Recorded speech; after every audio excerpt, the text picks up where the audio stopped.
Taylor. And I'm Anita. And we're the Natural Girls. And today we want to talk to you about some healthy fats because I think fats still get a bad rap. Absolutely. Look, fats are really beneficial for you, and fats can actually help you to lose fat. Yeah. Good fats. Yeah, in moderation, in our diet, they play such an important role. They're so nutrient dense. Yes. And I just think people tend to avoid them because they don't really know what to do with them or which ones are good, which ones are bad. So hopefully we'll clear Don't be up. scared of fats. Don't be scared of good fats because they're really beneficial and your body needs them. So make sure that you're giving your body good fats. Yeah. So we just wanted to introduce a few today, even though there are so many out there.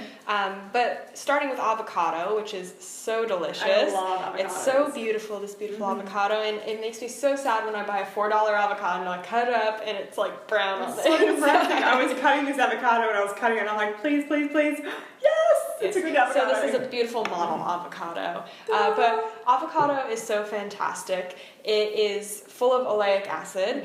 It's really good for the cardiovascular system. Taken into your diet regularly in moderate doses, it's actually been shown to reduce the risk of heart disease. Yes. And also, according to the doctrine of signatures, which is the fact that, or the idea that herbs and food look like the systems of our body, that it's meant to help. So if something looks like a part of the body, it will be beneficial for that part of the body. Yeah, the avocado symbolizes the womb of the woman, the woman's reproductive So it's got a system. seed in there like the baby when you, Yeah, so olive oil. So avocados are really good for the woman fertility. It's also really just good for hormone production in women. And they taste amazing. So And they're delicious. Get into Yeah, avocados. smash it up on toast and put it Absolutely. in salads. Yeah, and then we've also got some almonds here, some raw almonds. So nuts are a really good source of protein, good fat, and iron. So it's really important that you're having protein at every main meal, so breakfast, lunch and dinner. But then you should also incorporate protein into sort of like other parts of the diet. So morning tea and afternoon tea. Grab a small handful of the nuts, have that with an apple. It's going to be giving you essential fatty acids, and the reason they're essential is because every cell in the body needs these fatty acids to function effectively. So they're a really good source of essential fatty acids. The protein in there is keeping you feeling fuller for longer. Protein also helps your cells function, and then they've got iron in them as well, so lots of benefits, and iron actually helps to transport oxygen around the body via your red blood cells. Yeah. Also very versatile. Yeah. Very versatile. You can chuck it in your muesli, in a salad, Make a flour out of it now. make a flour. I mean, there's almond milk. Yeah. I'm just having a handful of almonds as well, or almond butter, Yeah. nut butter. I love Exactly. peanut butter. I love almond butter. I love peanut butter. I know it's like everyone's got allergies to peanuts, but I love peanuts.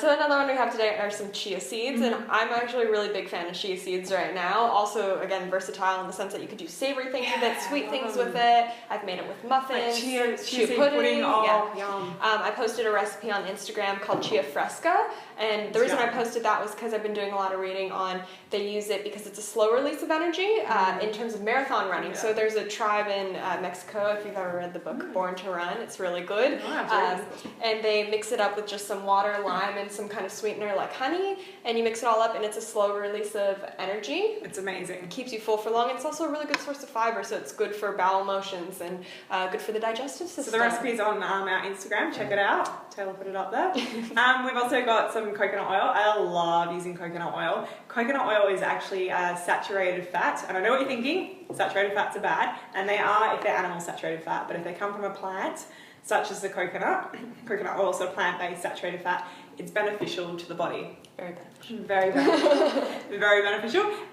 So really nourishing to the inside, so your cells, and then also nourishing on your skin, very moisturising to the skin, and for your hair. If you've got dry hair, make a coconut mask. Just leave it on there for a couple of hours and wash it out before you go to work. You might be... Yeah, or go to bed because I've gotten it on my pillowcase before. Wash it out. And then it's also really good to cook with because it has a higher smoking point than other oils.